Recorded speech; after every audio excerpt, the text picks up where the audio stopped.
Es momento de poner las cosas sobre la mesa. Es momento de saber y entender las noticias relevantes con un punto de referencia. Imer Noticias, con Berenice Rodríguez. Tu punto de referencia. Periodismo desde lo público, contigo.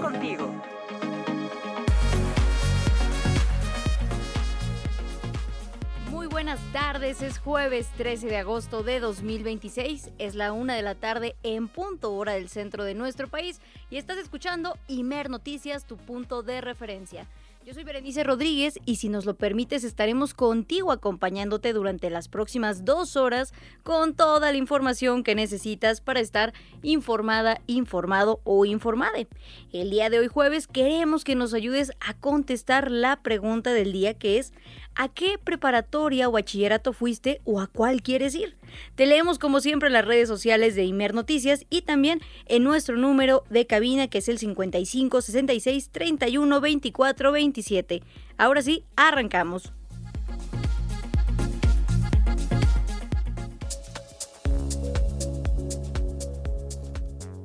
Ante la propuesta del PAN sobre destinar un segmento para el derecho de réplica en la Mañanera del Pueblo, la presidenta Claudia Sheinbaum respondió que hagan su propio espacio de comunicación.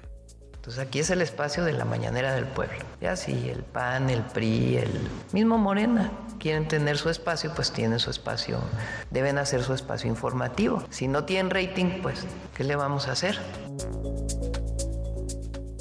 Integrantes de la sección 22 de la Coordinadora Nacional de Trabajadores de la Educación realizan un mitin a un lado del Zócalo de la Ciudad de México mientras se realiza el diálogo entre sus representantes con la presidenta Claudia Sheinbaum en Palacio Nacional. A pesar del tiempo en que se firmaron, no se han operativizado porque tampoco ha querido la presidenta de la República celebrar una reunión con este magisterio. Avanza el examen de control presencial en la UNAM. En el segundo día de la prueba, el rector de la máxima casa de estudios, Leonardo Lomelí, acudió a la sede en Oaxaca donde aseguró que el examen busca dar equidad y certeza a las y los aspirantes. Y de esta manera creo que estamos dando un paso adelante para que en lo futuro podamos prevenir cualquier tipo de acciones que pudieran afectar la equidad en el acceso a la educación, que no... En Cuba, con actividades culturales, mensajes, foros y coloquios, recuerdan el legado del líder revolucionario Fidel Castro a 100 años de su natalicio. Durante el acto político-cultural por el centenario de Fidel, el presidente Miguel Díaz-Canel habló sobre la forma en la que será recordado en la historia el legado del comandante. Ya no verán solo a un hombre, verán a su pueblo y a millones que, inspirados en su ejemplar vida, se ganaron un lugar en la historia, enfrentando sin rendirse al más poderoso y criminal imperio y venciendo. Y en nuestra conversación del día de hoy hablaremos sobre el valor de la educación media superior. ¿Por qué es tan importante este nivel educativo en lo personal y para la colectividad? Quédense porque comenzamos.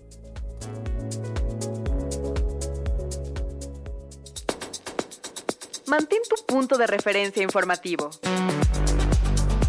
Imer Noticias con Berenice Rodríguez.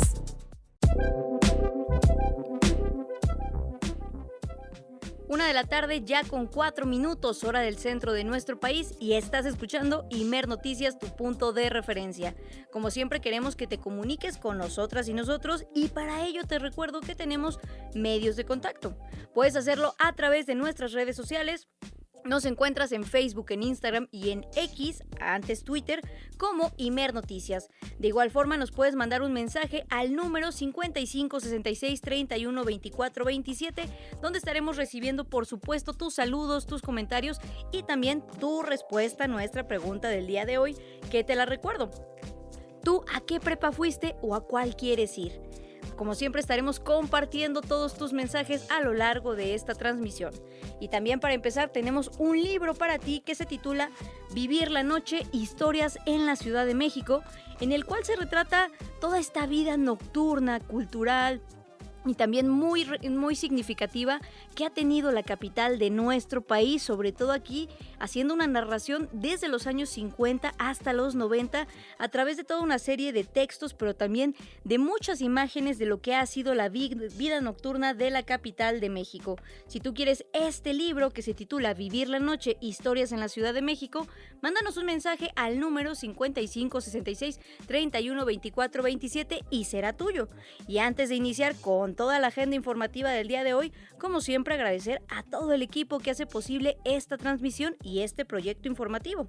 Del otro lado de la cabina nos acompaña en producción Sofía Gutiérrez, en operación Jorge Jaramillo, en redacción Jessica Leal, Jessica Martínez y Fernanda López, y a nuestro equipo de redes sociodigitales, Ariel Escalante, Lulú Zamudio y Laura Velarde. Ahora sí, iniciamos con la información del día de hoy.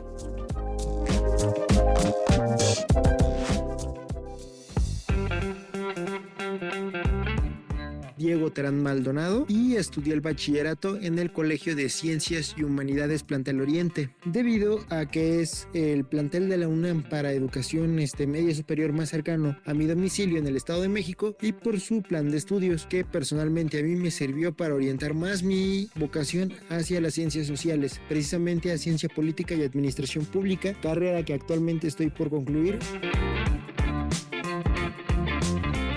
Rodrigo. Yo fui al CECIT 14 Luis Enrique Erro del Politécnico. Pues mis primeras opciones eran en la UNAM, pero pues desgraciadamente no me logré quedar en el primer examen y ya en el segundo me quedé en el Politécnico y pues ya decidí estudiar ahí, la preparatoria.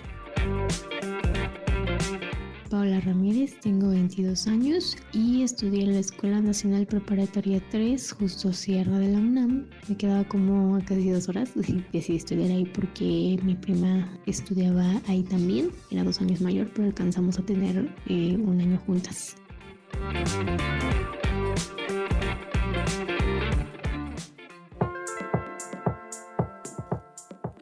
Ahí algunas respuestas a nuestra pregunta del día de hoy y, por ejemplo, yo también te comparto que en mi caso yo asistí al Colegio de Ciencias y Humanidades CCH Plantel Sur, en el sur de la ciudad, efectivamente ahí atrás de plazas y en la zona pedregosa de la Ciudad de México, que qué bonita experiencia de verdad. De hecho, por eso traemos el tema a conversación, porque esta etapa es una etapa muy importante en el desarrollo de las y los jóvenes en nuestro país. Y es que en México más de 5 millones de estudiantes cursan la educación media superior, pero el abandono escolar continúa como uno de los principales retos. Ante ese escenario, la presidenta Claudia Sheinbaum impulsó el Bachillerato Nacional y planteó ampliar a 400,000 nuevos lugares para estudiantes de bachillerato durante el sexenio. Toda la información con nuestra compañera Luz Rodríguez en voz de Jessica Martínez. La educación media superior en México registró 5.49 millones de alumnos en el ciclo escolar 2024-2025. El 52.1% son mujeres y 85% de la matrícula corresponde a escuelas públicas. En el mismo ciclo, la cobertura de jóvenes de 15 a 17 años fue de 62.7%, de acuerdo con la Dirección General de Planeación, Programación y Estadística Educativa de la Secretaría de Educación Pública. El 65.2% de los estudiantes cursa el bachillerato general, 34% el tecnológico y solo el 0.8% profesional técnico. El sistema cuenta con más de 400,000 docentes y alrededor de 21,000 escuelas de educación media superior. Este nivel educativo ha sido considerado prioritario en la actual administración. En 2025, la presidenta Claudia Sheinbaum puso en marcha el Bachillerato Nacional, con el objetivo de reorganizar los 31 sistemas de educación media superior en 2 grandes trayectorias, Bachillerato Nacional General y Bachillerato Nacional Tecnológico. Se eliminó el examen de selección tradicional como Comipems en la zona metropolitana del Valle de México y se sustituyó por un sistema de orientación y colocación digital, también con el objetivo de ampliar espacios, acercar las preparatorias a los hogares y fortalecer la formación académica y técnica. El 13 de enero de 2025, la subsecretaria de Educación Media Superior, Tania Rodríguez Mora, presentó en Palacio Nacional el Plan Integral del Sistema Nacional de Bachillerato de la nueva Escuela Mexicana, basado en 3 ejes: fortalecimiento, integración y ampliación. Estamos muy contentos porque presentamos el Plan Integral del Sistema Nacional de Bachillerato de la nueva escuela mexicana. Este es un objetivo estratégico para nuestro país, cuidar a las y los adolescentes y a los jóvenes. Tenemos en este momento 5.572.000 estudiantes en el ciclo escolar 23-24. Esto significa una cobertura del 81% y queremos llegar al término de este gobierno a una cobertura de 85%. El plan original contemplaba 200,000 nuevos lugares durante la administración. Sin embargo, la presidenta Sheinbaum anunció el domingo pasado que la meta será duplicada a 400,000 espacios ante la demanda registrada. El día de hoy se juntan dos objetivos. Por un lado, aumentar el número de preparatorias en todo el país, porque todavía muchos jóvenes que salen de la secundaria no tienen acceso a preparatorias cerca de su casa. Hoy son 200,000 lugares más en el país y muy pronto vamos a anunciar que ha tenido tanta demanda a las preparatorias que vamos por lo menos a duplicar la meta. Van a ser por lo menos 400,000 lugares que desarrollemos durante el sexenio. La ampliación de espacios en bachillerato se plantea como una estrategia para garantizar el ingreso de los jóvenes a la educación media superior y disminuir las brechas educativas. La meta es alcanzar una cobertura de 85% al final del sexenio. Con información de Luz Rodríguez, para Imer Noticias, Jessica Martínez.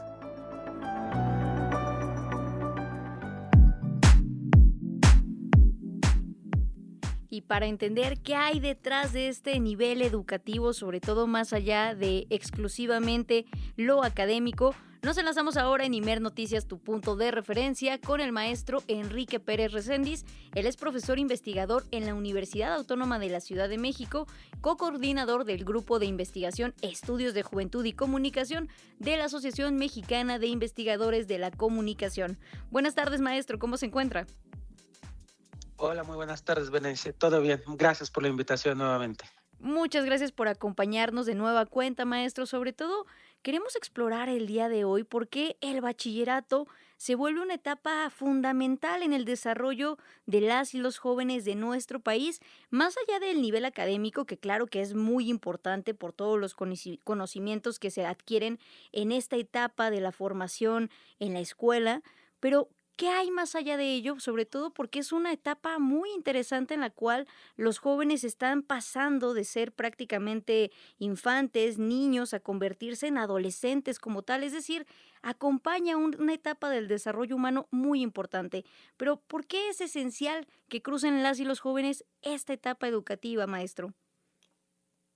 Claro. Como bien mencionas, el bachillerato en sus distintas modalidades es un punto fundamental, crucial, yo diría, en la trayectoria de los jóvenes por dos cosas.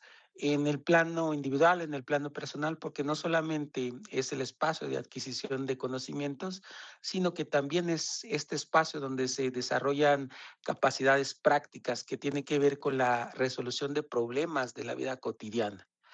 Asimismo, el bachillerato, el nivel bachillerato es importante porque es parte fundamental en la construcción del yo de las personas jóvenes, ¿no? Es decir, a través del tránsito por estas instituciones, del contacto con profesores, del contacto con autoridades y por supuesto con sus amigos, los jóvenes van desarrollando una entidad propia, ¿no? Es decir, saltarse esta etapa puede constituir una laguna en términos no solamente de los conocimientos, sino también de sus capacidades y una parte importante en términos de su trayectoria biográfica.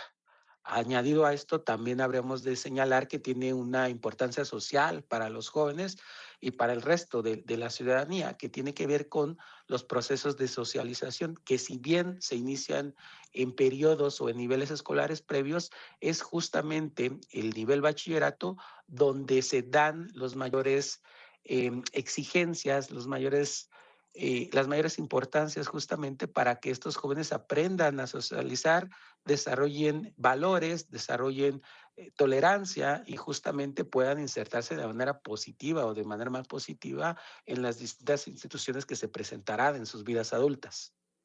Que por eso es fundamental que se pueda tener este paso a través del bachillerato, de la preparatoria, sobre todo por los factores que ya nos indicaba maestro, pero también por qué podríamos considerar que el bachillerato es una etapa de nuevas experiencias, es decir, muchas y muchos jóvenes es la primera vez que se mueven solos por la ciudad, que se trasladan a sus escuelas, a sus casas, conviven incluso también en un ambiente, dependiendo de la escuela, claro, pues muy distinto a lo que se tenía en costumbre, por ejemplo, en los sistemas, pues, de educación básica, como puede ser la primaria, como puede ser la secundaria. Es decir, es un mundo por experimentar.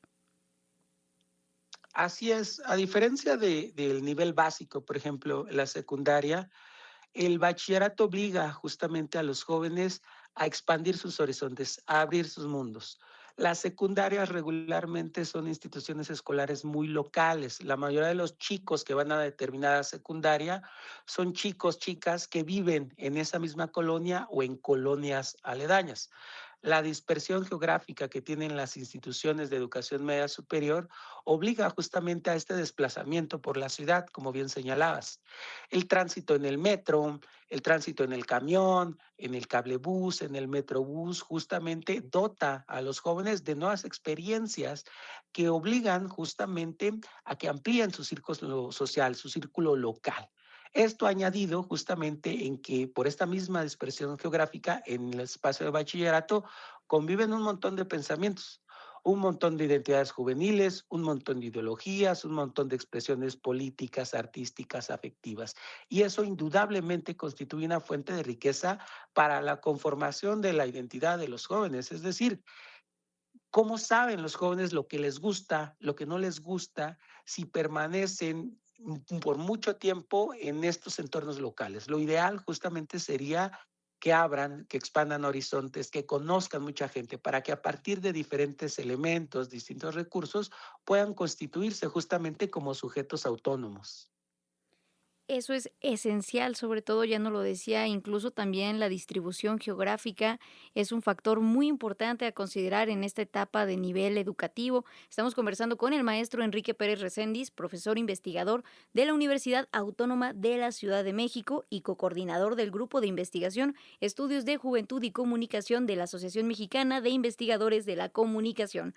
Maestro, también, ¿de qué forma trastoca, insistimos, a nivel emocional y psicológico también estar en esta etapa? Ya lo decía, convivir también muchas veces con pares, pero incluso ya enfrentarse a lo que es una realidad, pues todavía no como de adultos, pero prácticamente en la que uno ya tiene que ser responsable de sus acciones en la escuela, también en el entorno social. Es decir, ¿de qué manera también constituye el yo emocionalmente? Claro, a ver, esta es una pregunta muy interesante justamente, porque regularmente se tiende a pensar justamente en los jóvenes en el marco del bachillerato en términos de su desempeño académico, en términos de su inserción social, pero pocas veces ponemos atención justamente en lo que significa a nivel emocional, a nivel emotivo justamente, ¿no? Y entonces la importancia tiene que ver con un conjunto de identificaciones nuevamente con sus pares, es decir, es a través de la convivencia con los pares como los chicos, las chicas aprenden a manejar sus emociones, como aprenden justamente a expresar estos sentimientos de amor, de tristeza, de rechazo, etcétera, ¿no? Por lo tanto, sigue siendo fundamental que sepan desarrollar este tipo de inteligencias emocionales para poder hacer frente, como bien señalabas, a episodios que justamente se encontrarán en el futuro. Con esto no quiero decir que no sea importante o que los jóvenes estén en un periodo inacabado, porque ese es otro aspecto que me parece importante desmentir, sino que es justamente un espacio para afrontar estas nuevas problemáticas y saber tener o desarrollar habilidades emocionales, inteligencias afectivas, justamente para hacer frente a estas problemáticas.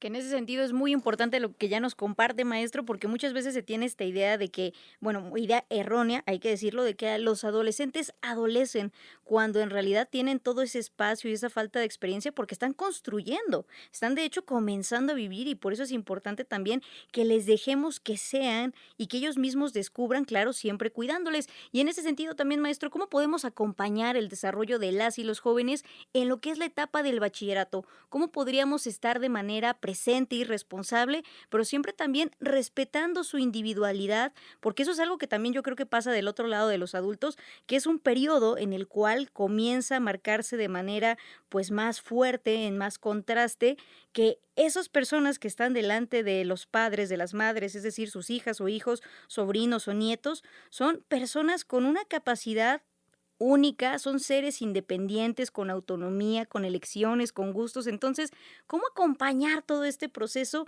respetándoles también en su individualidad, maestro? Claro, lo primero es esto que mencionabas tú, el respeto. El respeto justamente a la toma de sus decisiones, el respeto justamente a lo que ellos o ellas decidan hacer, me parece fundamental en ese sentido del acompañamiento. ¿Se van a equivocar? Por supuesto que se van a equivocar. ¿Quién de nosotros, no? Justamente en este periodo del bachillerato, de la preparatoria, etcétera, no se equivocó, no solamente en términos académicos, sino en términos de con quién se relacionaba, de quién se enamoraba incluso, ¿no? Ese es en primer lugar, el respeto a la autonomía y a la toma de decisiones por parte de los jóvenes.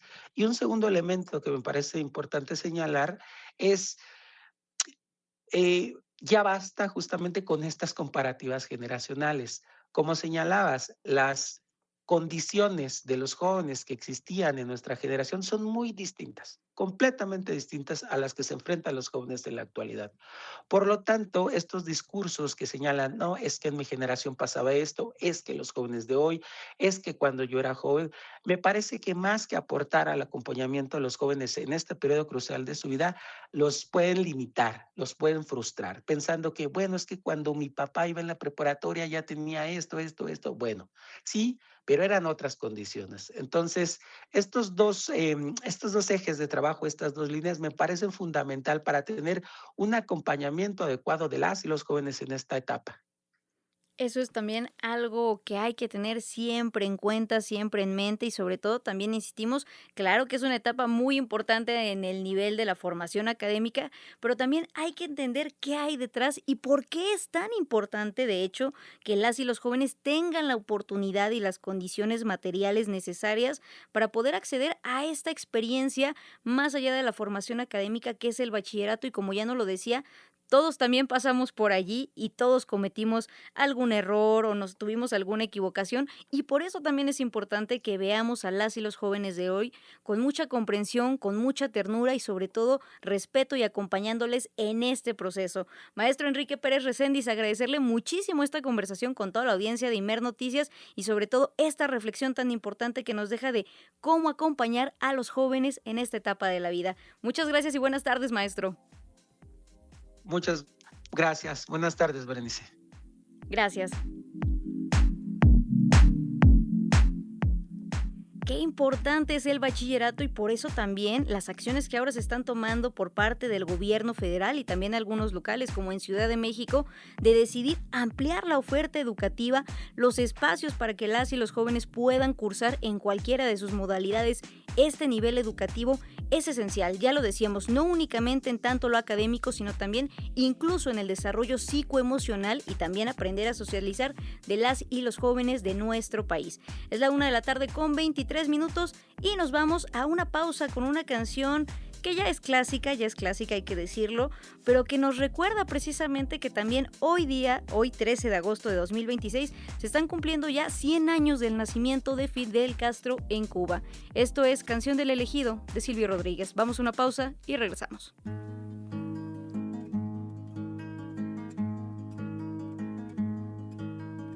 Siempre que se hace una historia, se habla de un viejo, de un niño o de sí. Pero mi historia es difícil, no voy a hablarles de un hombre común. Haré la historia de un ser de otro mundo, de un animal de galaxia. Es una historia que tiene que ver con el curso de la Vía Láctea. Es una historia enterrada, es sobre un ser de la nada.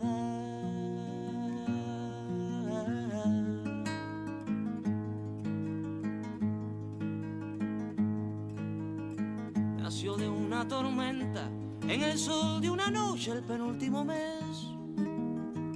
Fue de planeta en planeta buscando agua potable. Quizás buscando la vida o buscando la muerte, eso nunca se sabe.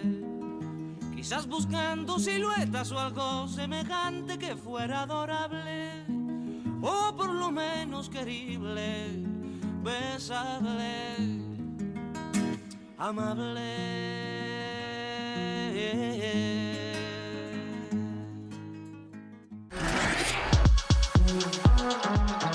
Para que el ruido informativo no te confunda, necesitas un punto de referencia. Imer Noticias con Berenice Rodríguez. Tu punto de referencia. Diego Terán Maldonado y estudié el bachillerato en el Colegio de Ciencias y Humanidades Plantel Oriente, debido a que es el plantel de la UNAM para educación media superior más cercano a mi domicilio en el Estado de México, y por su plan de estudios, que personalmente a mí me sirvió para orientar más mi vocación hacia las ciencias sociales, precisamente a ciencia política y administración pública, carrera que actualmente estoy por concluir. Rodrigo. Yo fui al CECIT 14 Luis Enrique Erro del Politécnico. Pues mis primeras opciones eran en la UNAM, pero pues desgraciadamente no me logré quedar en el primer examen y ya en el segundo me quedé en el Politécnico y pues ya decidí estudiar ahí, la preparatoria. Paola Ramírez, tengo 22 años y estudié en la Escuela Nacional Preparatoria 3, justo Sierra de la UNAM. Me quedaba como casi 2 horas y decidí estudiar ahí porque mi prima estudiaba ahí también. Era 2 años mayor, pero alcanzamos a tener un año juntas.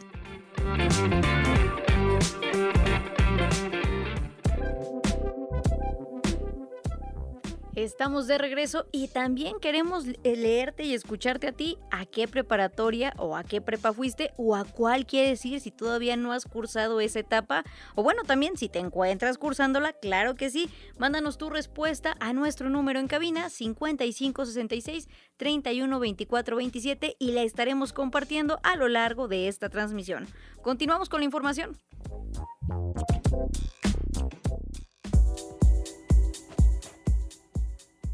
Esta mañana la presidenta Claudia Sheinbaum criticó la propuesta del Partido Acción Nacional de pedir derecho de réplica en las mañaneras del pueblo. Por ello le propuso a Acción Nacional que desarrolle su propia conferencia para responder a los señalamientos del gobierno y aseguró que los partidos cuentan con medios y redes sociales para fijar su postura. Sofía Cruz nos tiene todos los detalles. Sofía, buenas tardes. ¿Qué tal, Berenice? Buenas tardes. Así es, pues la presidenta Claudia Sheinbaum sostuvo que el Partido Acción Nacional, el PRI o cualquier otro partido político o persona puede crear su propio espacio, como lo es la Conferencia Mañanera del Pueblo, si así lo desean. Reprochó que la iniciativa que propone el Partido Acción Nacional para que todos los ciudadanos tengan derecho de réplica en la mañanera sea solo con el objetivo de tener el rating que tiene la Conferencia del Pueblo, pero ellos, al ser servidores públicos, pueden crear sus propias conferencias de prensa y tienen acceso a las redes sociales como cualquier otro ciudadano. Explicó que no es fácil de realizar esta conferencia porque es un ejercicio de información y de debate público, de debate de ideas, de acciones y de información permanente de lo que hace el gobierno, por lo que ella seguirá con las mañaneras, con el debate público y con el derecho de réplica, porque sí hay muchas noticias falsas. Vamos a escuchar sus palabras. Pues aquí es el espacio de la mañanera del pueblo. Ya si el PAN, el PRI, el mismo Morena quieren tener su espacio, pues tienen su espacio, deben hacer su espacio informativo. Si no tienen rating, pues ¿qué le vamos a hacer? Incluso quizá algunas veces si se les diera no lo tomarían, ¿no? O sea, yo recuerdo que el expresidente López Obrador aquí invitó a Felipe Calderón a que viniera a dar explicaciones por el caso García Luna y pues, obviamente nunca pasó eso. Sí, pero ellos lo que quieren es aprovechar este espacio. Pues no que construyan el suyo, ¿no? Porque pues ellos tienen algo que ofrecerle al pueblo, supongo, pues que lo digan y que construyan su propio espacio. Destacó que de acuerdo a una encuesta de la empresa Demotecnia de las Heras, señala que el 79% de la población está a favor de que se sancione a los medios que difundan una información falsa y el 64% piensa que es muy importante y algo importante el 14% que se aclare cuando el contenido es información, opinión, contenido pagado o publicidad, mientras que el 62% piensa que el objetivo de la presidenta de proponer reglas a lo que transmiten los medios es que los medios comuniquen e informen de manera clara y objetiva, y solo el 28% piensa que es controlar y censurar, aunque aclaró que esta no es una propuesta que ella haya presentado. Asimismo, indicó que aunque aún no se presenta la propuesta para regular las redes sociales, el 86% de las personas dijeron que es muy importante y algo importante que se apruebe esta propuesta, y el 68% aprueba el trabajo que desempeña la presidenta Sheinbaum, pero dijo que más allá de eso, lo que importa es lo que piensa la gente, por lo que la mañanera seguirá como hasta ahora. Esto fue lo que dijo. Entonces, debatimos temas en la mañanera muy relevantes que están en el ánimo de la gente. Las redes sociales están en el ánimo de los padres y madres de familia. Entonces, lo traemos aquí, la gente se interesa, está en el debate, discute en sus casas, discute en las escuelas, los maestros discuten, pero porque planteamos temas relevantes aquí en la mañanera. Bueno, quien quiera hacer su mañanera, adelante, bienvenido. Sobre la incorporación como conductor de TV Azteca de Enrique de la Madrid, quien fuera integrante del gabinete del expresidente Enrique Peña Nieto, la presidenta Sheinbaum indicó que ya cada quien y quién sabe cuánto vayan a aumentar su rating. Recordó que son dos proyectos de nación distintos, el de la empresa televisiva y el del gobierno, pero recordó que ellos también tienen una responsabilidad y deben de cumplirla porque además tienen una concesión del Estado mexicano, no del gobierno, y también tienen responsabilidades públicas, sobre todo si van a estar informando, pero no se va a censurar porque hay derecho de audiencia. Y recordó que la consulta sobre los derechos de las audiencias sigue abierta y después del reconocimiento de la CIP a los lineamientos, dijo, hay otras propuestas que se están tomando en cuenta para poder cerrar con este ciclo de consulta pública de los lineamientos. Entonces dijo, hay derecho de expresión al máximo, pero también hay derecho de réplica. Berenice, es la información. Efectivamente, como ya lo indicaba Sofía, es importante que los medios de comunicación, en este caso esa empresa televisiva, pues también asuman la responsabilidad social que tiene, y ahora tenemos, por ejemplo, los lineamientos de las audiencias, que como también ya no lo compartías, continúan en construcción todavía. Sofía, muchas gracias y buenas tardes, seguimos en comunicación. Así es, Berenice, buenas tardes. Vamos con más información, ya que la presidenta Claudia Sheinbaum se reúne hoy en Palacio Nacional con representantes de la sección número 22 de la Coordinadora Nacional de Trabajadores de la Educación, CENTE, para revisar el cumplimiento de acuerdos y asuntos pendientes con el Magisterio de Oaxaca. Sheinbaum consideró que no había razón para nuevas movilizaciones de la CENTE, al señalar que el encuentro fue acordado durante su visita a Oaxaca, esto el pasado 31 de julio, para revisar qué compromisos establecidos con las Secretarías de Educación Pública y de Gobernación se han cumplido y cuáles siguen pendientes. Escuchemos a la presidenta. Cuando fui a Oaxaca, me pidió el gobernador de Oaxaca, porque a través de él, la dirigencia de la sección 22 pidió hablar conmigo a la entrada a uno de los eventos. Entonces hablé con la dirigente principal de la sección 22 y algunos de los que estaban ahí, y me dijeron, queremos una reunión, y les dije qué vamos a tratar en la reunión, y me dijeron temas de Oaxaca, que de acuerdo con ellos no se han cumplido. Entonces dije, bueno, si son temas de Oaxaca, los recibo en la Ciudad de México en 2 semanas. Y por eso se da esta reunión. No veo por qué tendría que haber alguna movilización, porque sencillamente pues fue un acuerdo en mi visita a Oaxaca, para ver pues qué se ha cumplido y qué no se ha cumplido de los compromisos que estableció Secretaría de Educación Pública, Gobernación, con los maestros y maestras de Oaxaca, porque no es con la CENTE, sino con las y los maestros de Oaxaca a través de la dirigencia de la sección 22. Para eso es la reunión. Entonces pues vamos a esperar. Por su parte, integrantes de la sección número 22 de la Coordinadora Nacional de Trabajadores de la Educación, CENTE, realizan un mitin a un costado del Zócalo de la Ciudad de México en apoyo a su dirigencia. Las y los integrantes del magisterio demandan el cumplimiento de los acuerdos previamente establecidos con el gobierno federal. En tanto, elementos de la policía capitalina mantienen un cerco en los alrededores de la Plaza de la Constitución ante la movilización de las y los maestros. Todo el reporte con nuestro compañero Víctor Raúl Ramírez. Víctor, buenas tardes. ¿Qué tal, Berenice Auditorio? Buenas tardes. En estos momentos la presidenta Claudia Sheinbaum se reúne aquí en Palacio Nacional con la dirigencia de la sección 22 de la CENTE de Oaxaca para atender la agenda de las y los maestros de esa entidad.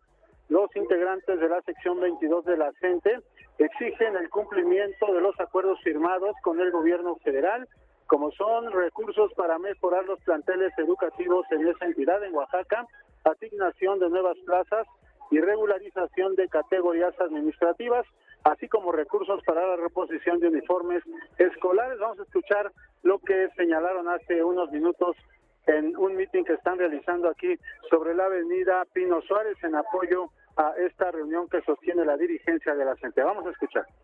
No obstante, a pesar del tiempo en que se firmaron, no se han operativizado porque tampoco ha querido la presidenta de la República celebrar una reunión con este magisterio.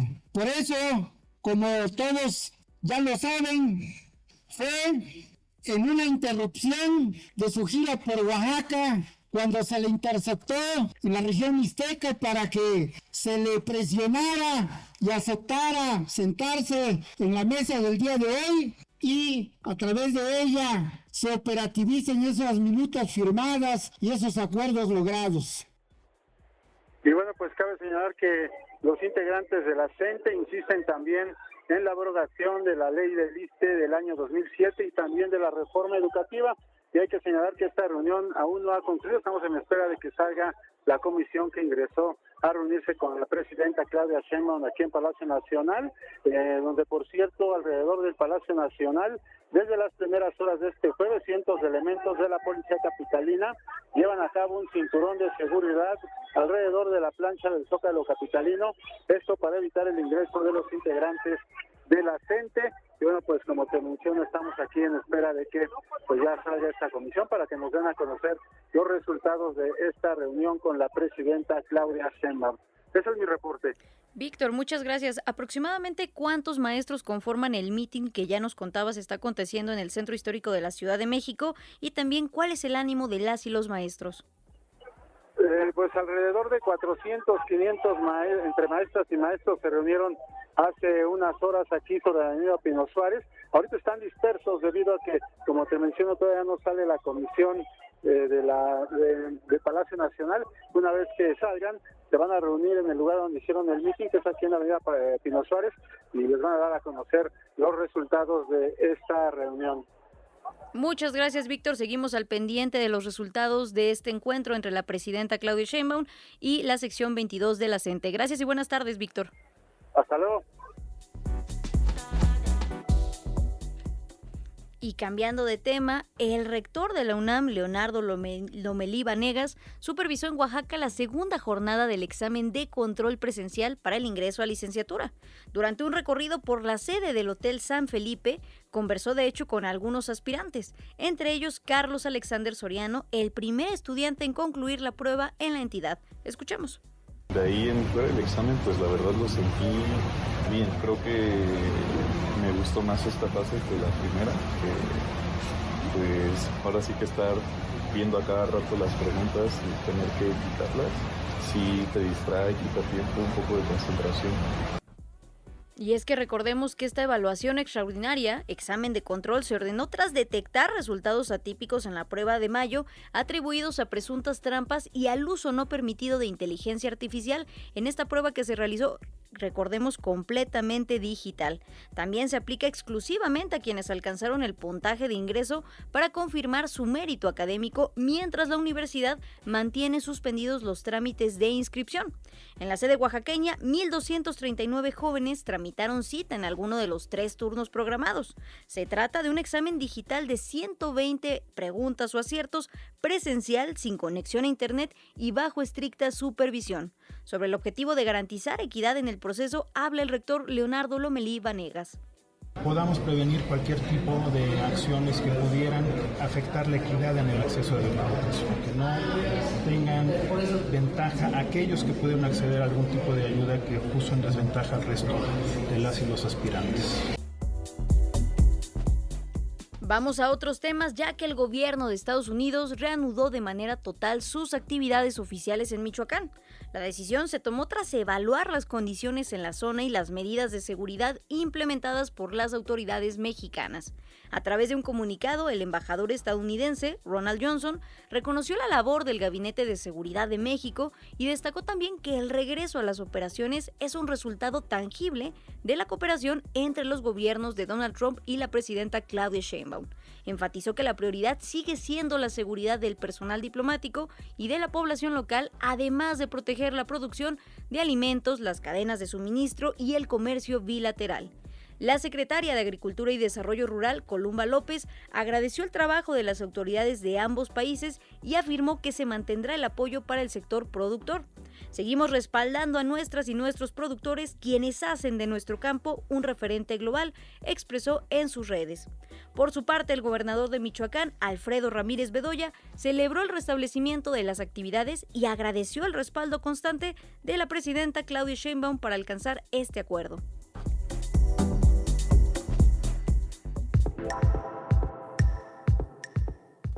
Una de la tarde con 44 minutos, hora del centro de nuestro país, y continuamos contigo en Imer Noticias, tu punto de referencia. Vamos con otra información, ya que la consejera jurídica de Presidencia, Luisa María Alcalde, expuso el día de ayer la forma en que opera el ecosistema digital de la derecha, cuyo objetivo es amplificar la desinformación, así como narrativas contra el gobierno federal, señaló la funcionaria.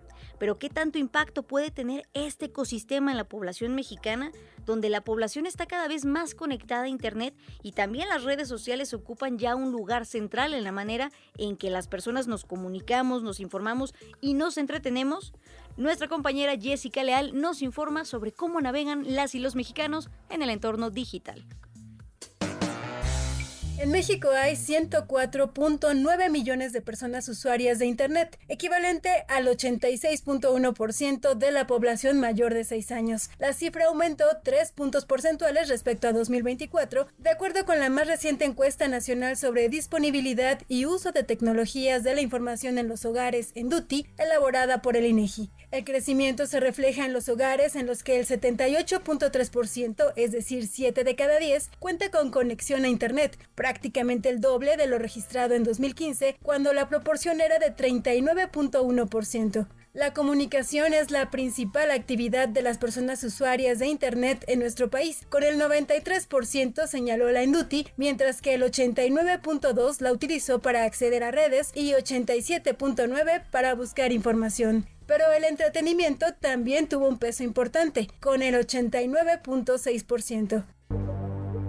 Con base en datos del sitio especializado Data Reportal, México albergaba 99 millones de identidades de usuarios de redes sociales en octubre de 2025, lo que equivale a prácticamente el 75% de la población total. Datos de Comscore, empresa líder en medición de audiencias multiplataforma, difundidos por la Asociación Civil IAP México, revelan que en abril de 2025, Facebook, WhatsApp, Instagram y TikTok estuvieron entre las plataformas con mayor número de visitantes únicos en América Latina. En México, Facebook concentró más de 28% del total de interacciones en redes sociales. X reportó una audiencia potencial de 16.4 millones de personas en México a finales de 2025, equivalente a 14.8% de los usuarios, señala Data Reportal. La navegación de la población mexicana es predominantemente móvil. La ENDUTI 2025 reportó que 84.6% de la población de 6 años y más utilizó teléfono celular frente a 38.1% que utilizó una computadora de escritorio, laptop o tableta. La Procuraduría Federal del Consumidor también señala que el teléfono celular es el principal dispositivo utilizado para acceder a redes sociales como WhatsApp, Facebook, Instagram, TikTok y X. Los datos muestran que Internet ya forma parte de la vida cotidiana de la mayoría de la población mexicana. Las redes sociales destacan como una de las principales actividades en línea, pero el comportamiento digital es más amplio. Los mexicanos utilizan Internet para comunicarse, entretenerse, buscar información, estudiar, trabajar, comprar, realizar operaciones bancarias e interactuar con el gobierno. Para Imer Noticias, Jessica Leal.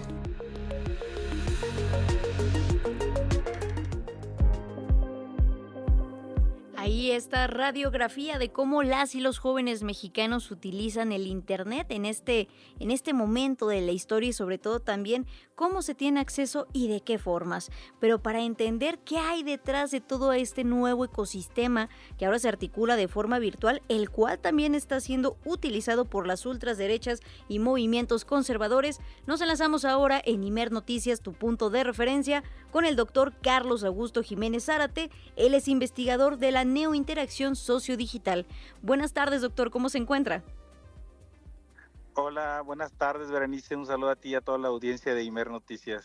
Muchas gracias por tomarnos la comunicación, doctor, sobre todo para ayudarnos a entender, ya lo decíamos, cómo es que ahora también se está volviendo, o más bien ya es un campo de disputa el espacio virtual, pero también cómo las derechas han encontrado una nueva forma de articularse en estos espacios, los cuales, hay que señalar, prácticamente no tienen regulación en este momento. Así es, como bien señalaron en el clip anterior, hay pues una gran parte de la población, especialmente los jóvenes, pues usan su teléfono celular, es decir, el internet móvil para interactuar, comunicarse con otras personas, hacer procesos de gobierno, o instituciones, de escuela, trabajo, etcétera. Es decir, la movilidad es el punto de inicio, ¿no? Ya en esta era nueva de Internet, o que también se le denomina 4.0. En ese sentido, pues las ultraderechas a nivel internacional han podido instrumentar una gran red de desinformación y fake news. Recordemos, por ejemplo, el año pasado, precisamente con este movimiento que fue en gran medida impulsado de forma artificial, el movimiento, recordarás, de la generación Z, Claro. que trató de movilizar la juventud mexicana hacia protestas, en el sentido de que pues en varias partes del mundo se habían hecho algunos movimientos, red de protestas, pues ellos trataron de manipular esos movimientos y encauzarlos a través de las redes. Para eso hicieron uso de una gran red de bots. Yo por ahí documenté millones de cuentas bots que inflaban artificialmente las interacciones, pero además la contratación de influencers. Influencers que, por ejemplo, había cuentas que se dedicaban a la ciencia, otras cuentas que se dedicaban, no sé, a la comida, a los autos. De repente ya estaban hablando de política y en contra de las acciones del gobierno de la presidenta Sheinbaum. Entonces, eso a mí me llevó a investigar esa gran red y se pudo descubrir, ¿no?, que era una red artificial que trataba de manipular la conversación digital e incitar a movimientos de protesta social. Claro, y que en ese sentido es muy importante también señalar, doctor, que pues bueno, es importante que todas las personas puedan expresar su opinión, sus diferencias políticas a través de los espacios virtuales, pero lo que estamos viendo con esta red virtual que ahora pues cada vez se ha logrado documentar en episodios como el que ya nos comentaba de la generación Z el año pasado, pero que incluso también el día de ayer fue presentado en el espacio de la mañanera con este reporte de cuando el eco se disfraza de conversación. Estamos viendo que son cuentas que no solamente tienen una supuesta o aparente postura política, sino que se dedican a difundir información falsa y también discursos de odio. En ese sentido, también preguntarle, doctor, ¿qué tanto están llegando todo este material, esta desinformación y estos discursos de odio a las y los jóvenes? Esto que nos señalaba, por ejemplo, de los influencers, ¿ha tenido un efecto, pues, vamos, beneficioso para los movimientos de ultraderecha? Es decir, ¿sí llega su mensaje?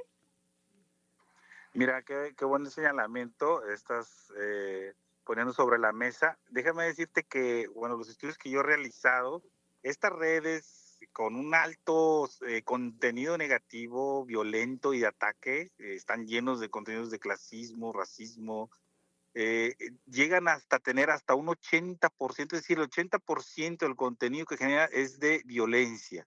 Entonces, estamos hablando no solamente de una red violenta, sino que además por su intensidad de uso de cuentas troll y bot, deja de lado la conversación real, es decir, atentan contra el derecho de la libre conversación digital, como bien lo señalaste. Todos somos libres de expresar nuestras opiniones en las redes, en los medios, en las calles, con nuestras familias.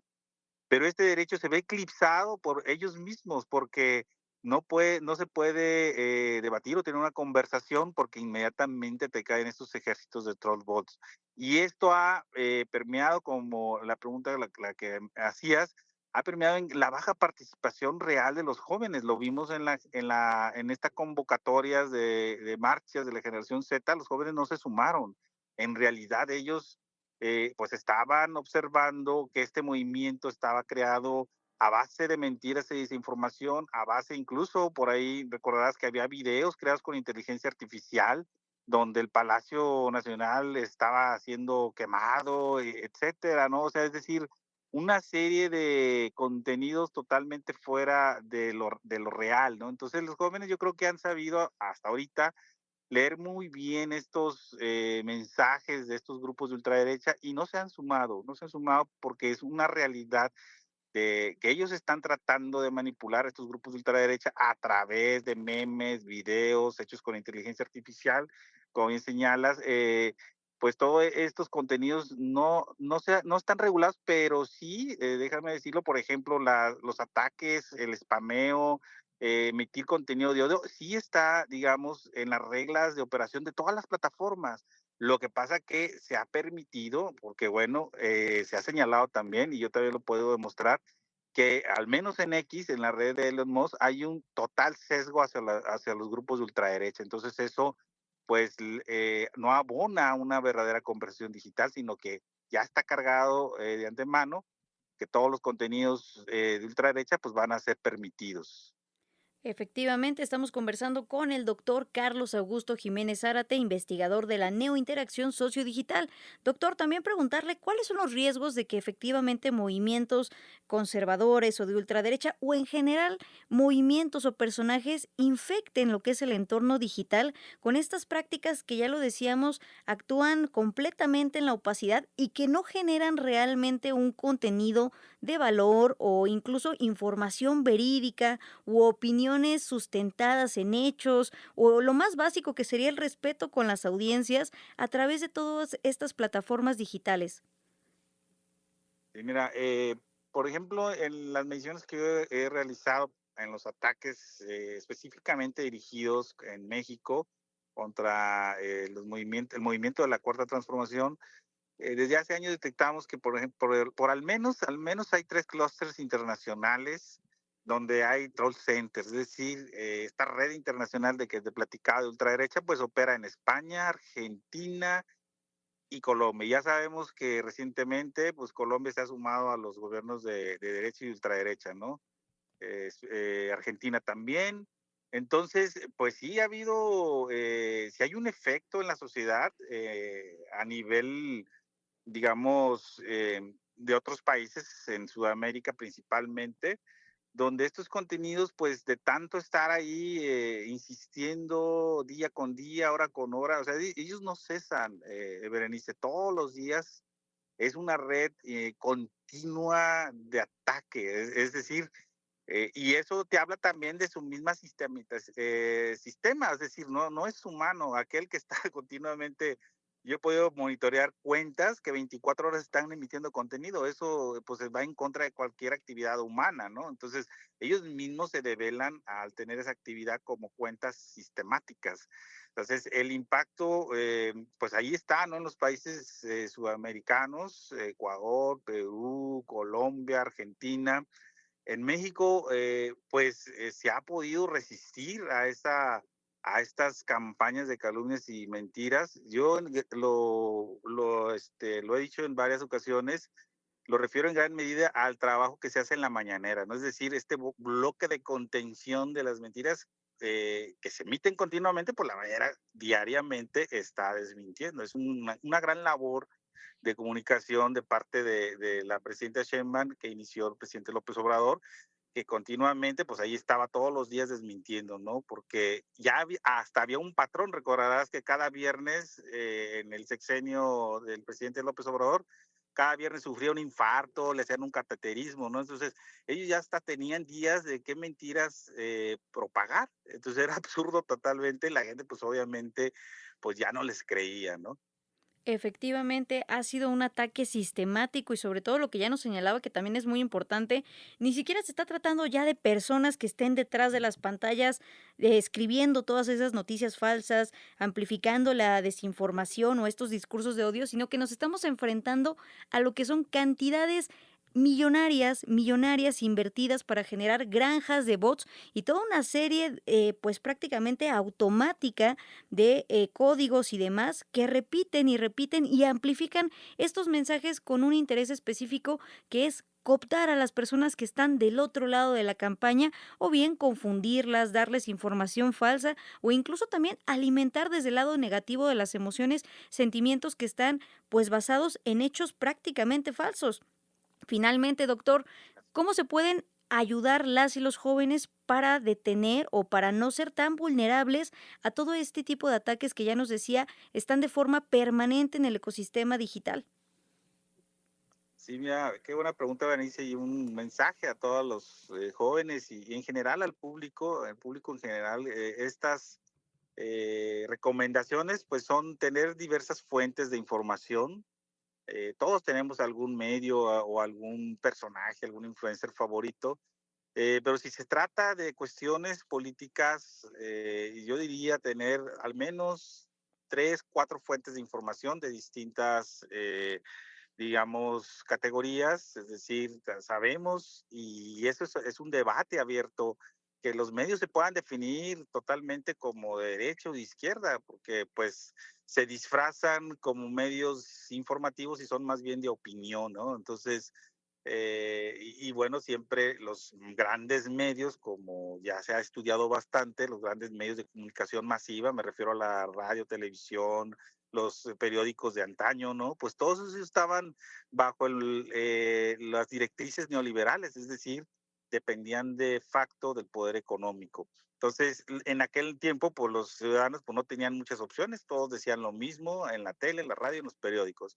Hoy, bueno, pues tenemos varias opciones, unas múltiples cuentas y personajes que ahí están, que quizás no son tan virales, pero están diciendo las cosas desde otro punto de vista, ¿no? No desde el sometimiento económico de las grandes corporaciones, sino desde un punto de vista más social y político. Yo diría a los jóvenes, busquen esas cuentas, esos medios alternativos que pues están en contra de la corriente económica que predomina, ¿no? a nivel internacional, que todavía pues están ahí como sistema mundial económico, ¿no? El llamado neoliberalismo y sus tentáculos pues todavía se mueven alrededor a través de los medios de comunicación. Y que por eso es muy importante poner atención a lo que se difunde, lo que compartimos e incluso lo que nos llega a través de todos los medios, en este caso los medios tradicionales, pero también ahora los medios virtuales que son los que abundan en la palma de nuestra mano. Doctor Carlos Augusto Jiménez Zárate, agradecerle muchísimo esta conversación con toda la audiencia de Imer Noticias que esperamos sea de mucha utilidad. Gracias y buenas tardes, doctor. Hasta luego, Berenice. Un saludo a todos. Gracias, doctor.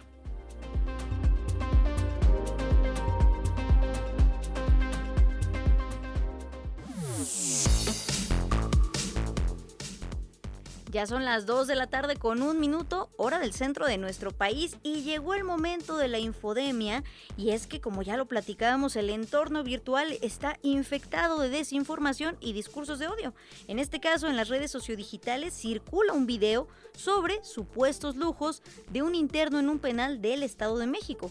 Los detalles sobre este caso los tiene nuestro compañero Rafael Burgos. En días recientes, un medio de comunicación difundió un video donde supuestamente se observa a una persona privada de la libertad gozando de privilegios en el Centro Penitenciario Santiaguito en el Estado de México. El material se presentó como si fuera actual, pero no lo es. La Secretaría de Seguridad mexiquense desmintió la información. Tras una inspección, la dependencia confirmó que las imágenes corresponden a años anteriores y no reflejan la realidad actual del penal.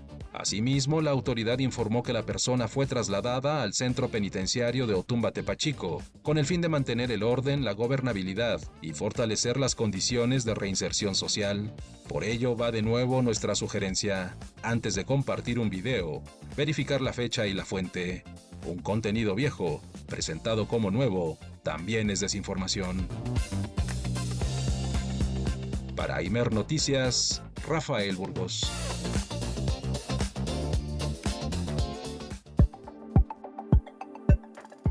Y vamos ahora con información internacional. Y es que esta mañana Cuba celebró un acto político y cultural en homenaje al centenario del natalicio del líder de la Revolución Cubana, Fidel Castro Ruz.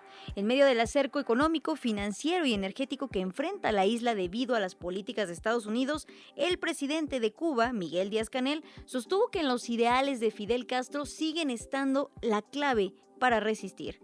En ese sentido, reafirmó la fuerza de La Habana contra el bloqueo imperialista, el compromiso con el socialismo y también la importancia de la juventud en la continuidad de la Revolución Cubana. Escuchemos. Cuando el régimen fascista estadounidense arrecia el genocidio contra nuestro pueblo, obstaculizando por todas las vías el bienestar y la calidad de vida, en Fidel sigue estando la clave de que sí hay salida, por muy difíciles que sean las circunstancias y por mucho que se cierre el cerco. De Fidel aprendimos que siempre hay que salvar 3 principios irrenunciables, y los cito: la independencia del país, la revolución y a los valores y las conquistas que el socialismo representa. Díaz-Canel también recordó que ante las sanciones de Estados Unidos, el gobierno cubano ha emprendido un proceso de transformaciones económicas y sociales con la prioridad en el bienestar del pueblo y en la justicia social que Fidel tanto defendió. Desde La Habana, el mandatario cubano refirió que el país sigue enfrentando además una guerra mediática que intenta justificar el recrudecimiento del bloqueo a Cuba, que data desde hace más de 60 años.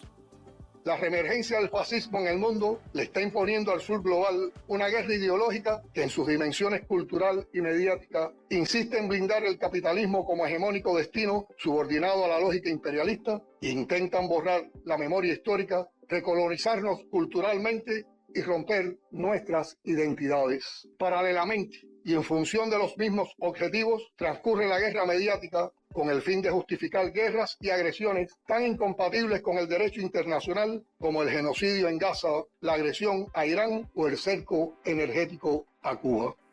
Y hablando precisamente de las agresiones criminales que no cesan contra la isla, desde el Centro de Entrenamiento de Operaciones en la Selva, en Panamá, el secretario de Defensa de Estados Unidos, Pete Hegseth, no descartó una intervención militar estadounidense en Cuba. Como he dicho anteriormente, y creo que he visto lo que sucedió en otros casos, todas las opciones están sobre la mesa, incluidas las militares. Creo que Cuba haría bien en prestar atención a la disposición del presidente Trump de hacer valer la prerrogativa estratégica de Estados Unidos. Ciertamente ellos no están a la altura de Estados Unidos, y si observa lo que la influencia extranjera ha logrado hacer en nuestro hemisferio, verá que ha sido bastante mínima. La presencia de rusos, cubanos e iraníes en Venezuela y la forma en que los países se han acercado a Estados Unidos hacia esta asociación demuestran que entienden dónde reside el equilibrio del poder, específicamente en este hemisferio, algo que sin duda afecta a Cuba. Así que tendremos muchas opciones al respecto y estamos preparados para ello.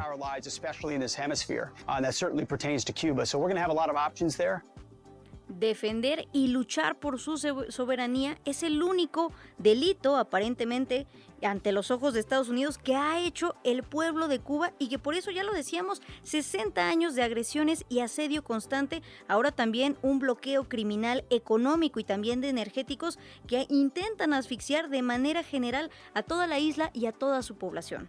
De hecho, también hoy mismo República Dominicana se sumó a Ecuador y a Costa Rica, países que han expulsado al cuerpo diplomático cubano de su territorio. En un comunicado, y sin ofrecer detalles de la decisión, el Ministerio de Relaciones Exteriores dominicano informó que solicitó a la Embajada de Cuba en el país el retiro de 9 integrantes de su misión diplomática y sus familiares, a quienes les han concedido 7 días para abandonar la nación.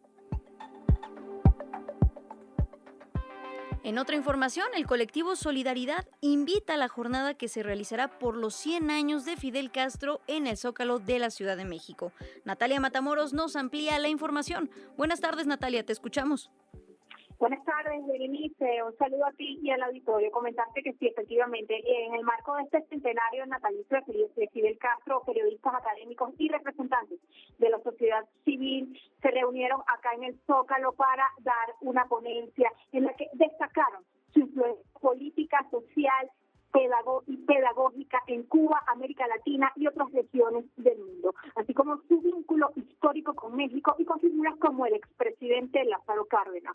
Durante el encuentro, la periodista Alina Duarte sostuvo que existen hechos innegables sobre la dimensión histórica de Fidel Castro. Recordó que incluso Enrique Peña Nieto se refirió a los protagonistas de la Revolución Cubana como figuras que transformaron al continente y al mundo. La periodista también destacó la dimensión política y pedagógica del proyecto encabezado por Fidel, así como su influencia e inspiración en distintos movimientos revolucionarios y guerrilleros.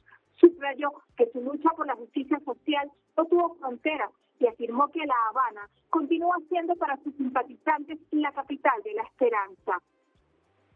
Alina, en su intervención, advirtió sobre la situación económica y social que enfrenta Cuba y responsabilizó al bloqueo estadounidense de profundizar las dificultades de la población. Calificó esta situación como un genocidio silencioso y llamó a mantener la solidaridad con el pueblo cubano, así como a reivindicar el legado de Castro. Escuchemos.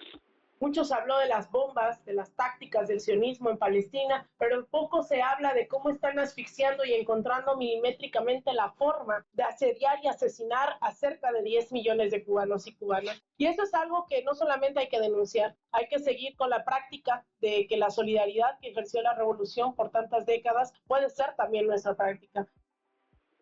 Por su parte, Berenice, el académico Alberto Betancourt afirmó que el encuentro no representa únicamente la conmemoración de una efeméride, sino un acto de relevancia política. Señaló que recordar a Fidel en la actualidad implica hacerlo en un momento que consideró particularmente difícil para la Revolución Cubana, debido al bloqueo y a las presiones de sectores políticos de Estados Unidos. Betancourt cuestionó además el papel de Marco Rubio, a quien identificó como uno de los funcionarios estadounidenses más críticos de la Revolución Cubana. En este contexto, sostuvo que conmemorar el centenario del natalicio de Fidel Castro constituye también una oportunidad para reflexionar sobre su legado político, la soberanía de Cuba y la vigencia de las luchas sociales que marcaron su trayectoria. Escuchemos. Sin duda alguna, ¿no? Estamos en un momento en el que todo el tiempo Estados Unidos está desafiando la soberanía de nuestros países y está tratando de recortarla. Lo que estamos viendo en Venezuela, por ejemplo, pues es algo verdaderamente de pesadilla. El hecho de que Estados Unidos se haya apropiado del oro, el petróleo, las playas, y en buena medida pues de las políticas gubernamentales que esté dictando la ley en Venezuela, pues nos habla de una transgresión completamente inaceptable a la soberanía de los países, pero también lo intenta hacer en México, ¿no? Donde también la presión es muy fuerte. Recordar a las audiencias lo que tú comentabas al principio, Berenice, la instalación de este centro de acopio que se mantendrá operativo para el envío de ayuda humanitaria en el horario entre las 11 de la mañana y 6 de la tarde hasta este domingo. ¿Qué pueden llevar las personas que quieran contribuir a esta causa? Leche en polvo y medicamentos. Esta es la información que nosotros tenemos sobre el tema. Berenice. Muchas gracias, Natalia, y seguimos en comunicación para ver cómo avanza este acopio en solidaridad con Cuba a 100 años, ya lo decíamos, del natalicio de Fidel Castro. Gracias y buenas tardes, Natalia. Feliz tarde.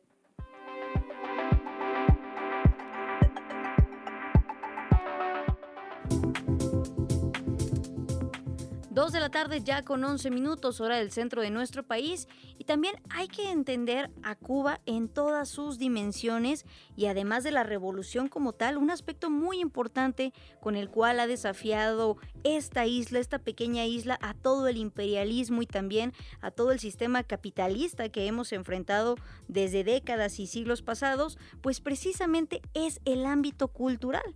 Y para entender ese otro aspecto de la revolución cubana, nos enlazamos ahora en Imer Noticias, tu punto de referencia, con Paloma Sainz, fundadora de la Brigada para Leer en Libertad. Buenas tardes, Paloma, ¿cómo te encuentras?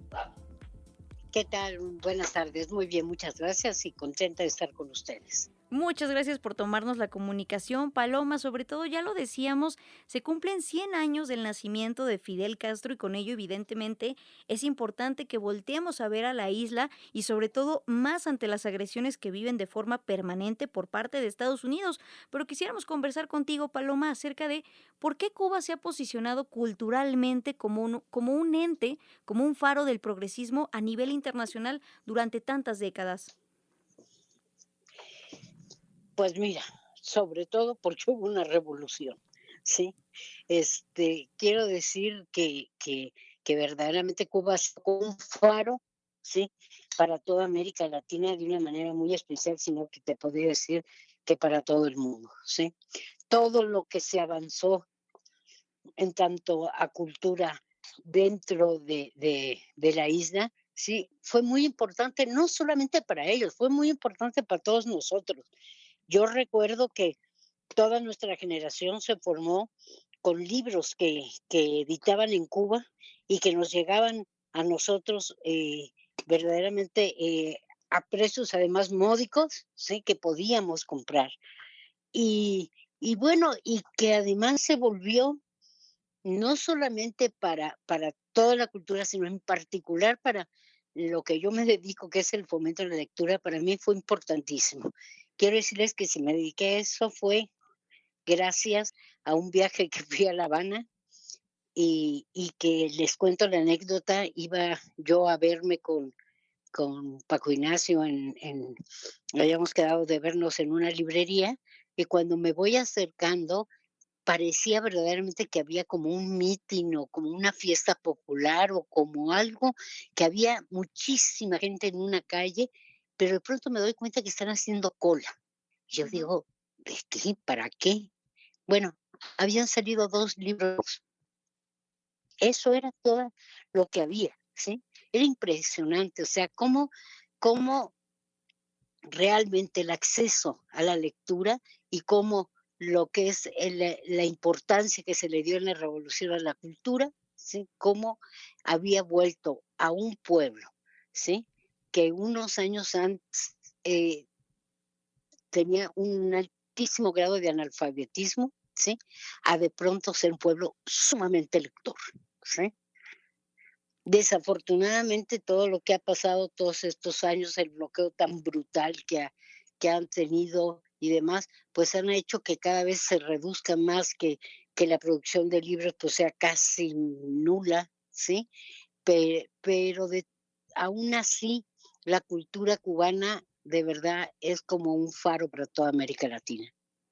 Es un faro para toda América Latina y también para la humanidad entera, sobre todo este ímpetu de resistencia y también de defender lo que es suyo, que es nada más y nada menos que el derecho a ser ellos mismos, a elegir el tipo de gobierno y de sistema en el que quieren vivir. Paloma, también, ¿de qué forma tú consideras, sobre todo teniendo este acercamiento con la isla, ya no lo decía, sobre todo a través de los libros, pero de qué forma consideras que la revolución generó y atravesó la identidad de lo cubano, porque todavía hoy vemos que no es un hecho histórico solamente, sino que sigue siendo algo que compone al pueblo cubano, que les atraviesa, que les genera emoción, y tan es así que lo hemos visto en los últimos meses con el asedio de Estados Unidos cada vez más violento, más agresivo, que la gente sigue saliendo a las calles a defender esa idea de la revolución cubana. ¿Por qué? Pues justamente yo creo que eso es lo que hacen al final de cuentas las revoluciones, en el sentido de cuando empiezas a pensar en la gente, cómo la gente verdaderamente se siente de un movimiento, ¿no? Que yo creo que es un poco lo que estamos empezando a vivir en México, ¿no? Yo digo, estos últimos 2 sexenios que hemos estado viviendo, yo creo que a la gente se le ha regresado la dignidad, ¿no?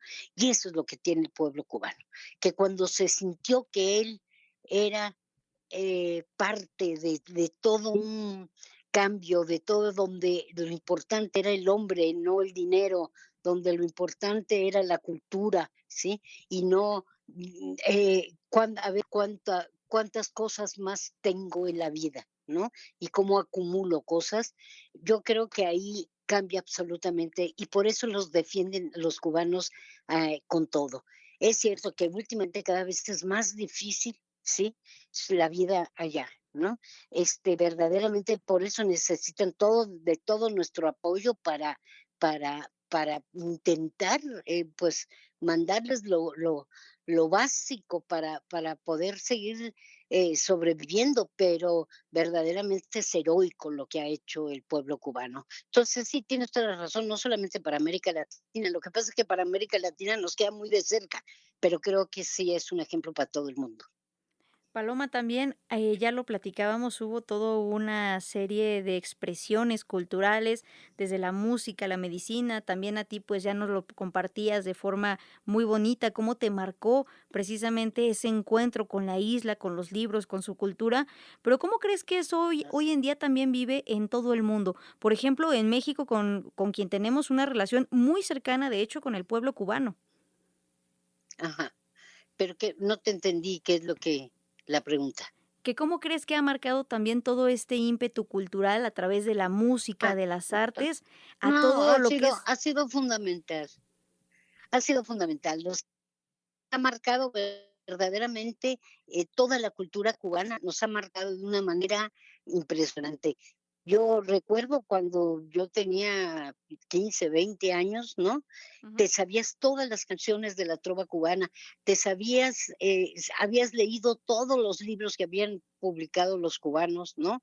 Era algo que estaba metido en posiciones de los pintores cubanos, ¿no? O sea, de verdad yo, por lo menos la gente de mi generación se formó tan impresionantemente cercanos a Cuba, que para mí es algo que verdaderamente me llega en el alma, ver cómo el asedio tan brutal, ¿no? De ese oligofrénico bueno, que no acaba de parar, ¿no? Que ha sido durante tantos años, pero que en estos últimos tiempos ha sido verdaderamente brutal, ¿no? El no dejar ni siquiera que el resto del mundo apoye, ¿no? Ya no solamente que ellos bloqueen lo que sea, sino que nos bloqueen a nosotros para la ayuda a Cuba. Y que en ese sentido, en ese contexto, es fundamental que todas y todos sigamos solidarizándonos eternamente con la isla, sobre todo porque ya lo decíamos, son un ejemplo de la autodeterminación de un pueblo que lo único que ha hecho es eso, decidir por ellos mismos. Paloma Sainz, fundadora de la Brigada para Leer en Libertad, te agradecemos muchísimo que nos compartas toda esta experiencia y esta plática con la audiencia de Imer Noticias, sobre todo, ya lo decíamos, a 100 años del nacimiento de Fidel Castro. Muchas gracias y buenas tardes. Gracias. Un abrazo, Paloma. Muchísimas gracias a ustedes y un abrazo para todos. Gracias, Paloma. Son las 2 de la tarde con 20 minutos y efectivamente es importante que repensemos lo que significaron todos estos episodios históricos, pero también cómo siguen vigentes hoy en día, cómo mueven a la gente, cómo conmueven y cómo también generan una esperanza, ya lo decíamos, para toda la humanidad. Son las 2 de la tarde con 21 y con esto nos vamos a una pausa.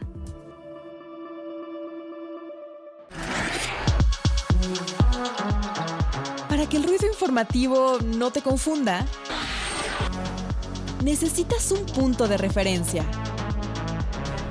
Imer Noticias con Berenice Rodríguez. Tu punto de referencia. 2 de la tarde con 25 minutos, hora del centro de nuestro país y continúas escuchando Imer Noticias, tu punto de referencia. Vamos con más información ahora de la capital de nuestro país y es que la jefa de gobierno de la Ciudad de México, Clara Brugada Molina, supervisó 8 obras de infraestructura hidráulica en la alcaldía Gustavo Amadero, esto como parte de las acciones para reducir el riesgo de inundaciones durante la temporada de lluvias. En ellas el gobierno capitalino invirtió cerca de 165 millones de pesos. Ethan Balanzar nos tiene toda la información. Buenas tardes, Ethan. Buenas tardes, Denise. Aquí ya todo tu auditorio. Nos encontramos en la colonia San Juan de Aragón, perteneciente a la alcaldía Gustavo Amadero. Ethan, Permítenos volverte a marcar porque no te escuchamos de manera precisa, indicada. Esperamos retomar la comunicación porque ya lo decíamos, esta acción de la jefa de gobierno, Clara Brugada Molina, en la Ciudad de México, forma parte de toda una estrategia integral con la cual se le está tratando de dar atención a la situación hidráulica de la Ciudad de México, sobre todo con estas lluvias atípicas que cada vez hemos visto con mayor regularidad en la Ciudad de México, las cuales pues generan afectaciones y que por eso mismo se está tratando de atender todos los campos posibles, tanto la vía del agua que cae, también como ha sido el sistema pluvial en la Ciudad de México, también incluso cómo se puede recuperar el agua que cae de la lluvia y demás situaciones con las cuales se han hecho inversiones históricas para atender el bienestar de las y los capitalinos, tanto en el espacio público como también en sus viviendas, porque hay que recordar que también a lo largo de esta temporada de lluvias, desde hace 1 año, 2 años, pues se han visto afectadas algunas viviendas personales de las personas de la Ciudad de México, valga la redundancia, precisamente por este fenómeno climatológico que cada vez golpea con mayor fuerza a la capital del país. Y es que hay que recordar que Ciudad de México tiene un pasado pues hídrico también muy importante, porque antes era un lago y ello también ha tenido consecuencias, ya que el flujo del agua cuando cae pues también recuerda dónde era río, dónde era un cauce, dónde era un lago. Ahora sí nos conectamos con nuestro compañero Ethan Balanzar para todos los detalles. Ethan, te escuchamos nuevamente. Buenas tardes, Berenice, a ti y a todo tu auditorio. Nos encontramos en la colonia San Juan de Aragón, perteneciente a la alcaldía Gustavo Madero, en donde tuvieron lugar inundaciones en el año 2025, ocasionadas por una de las precipitaciones más fuertes registradas en 30 años en la capital. Por esta razón, el gobierno capitalino de Brugada supervisó y recorrió hoy la construcción de 8 proyectos para el drenaje de la zona. En específico, 3 plantas de bombeos con capacidad de drenar 17,000 litros por segundo, la instalación de colectores, es decir, líneas a presión, en concreto 2.1 kilómetros, un cárcamo de 7.5 metros de profundidad para el almacenamiento de aguas residuales y separación de residuos, y el uso de georradar para detección de socavones en 43,000 metros de línea carretera. La inversión total de este conjunto de infraestructura hidráulica es de 165.7 millones de pesos. Cada obra tiene un porcentaje de avance particular, pero van a estar listas para la siguiente temporada de lluvias, prometió la jefa de gobierno tras exponer el diagnóstico inicial de estas obras. Escuchamos. Allí nos propusimos hacer un diagnóstico de por qué se había inundado tanto esta zona. Y el resultado, pues, es un conjunto de infraestructura que ya no servía, que ya se tenía que hacer de nuevo, y además garantizar que, como es una parte baja y está lloviendo mucho, intensamente, pudiéramos tener la infraestructura suficiente para que no se volvieran a inundar. Adicionalmente, la mandataria capitalina recalcó que fue una inversión total de 3.360 millones de pesos solo en drenaje para toda la capital del país, así como la transformación del sistema de aguas de la Ciudad de México, SACMEX, en la Secretaría de Gestión Integral del Agua, SEGIAGUA. En el recorrido fue acompañada por el alcalde Giancarlo Lozano y el secretario de Gestión Integral del Agua, Mario Esparza. Adicionalmente, algunos vecinos aprovecharon para felicitar a Brugada por su cumpleaños número 63. Por ello, le partieron un pastel y le llevaron serenata con mariachis. Hasta aquí mi información, Berenice.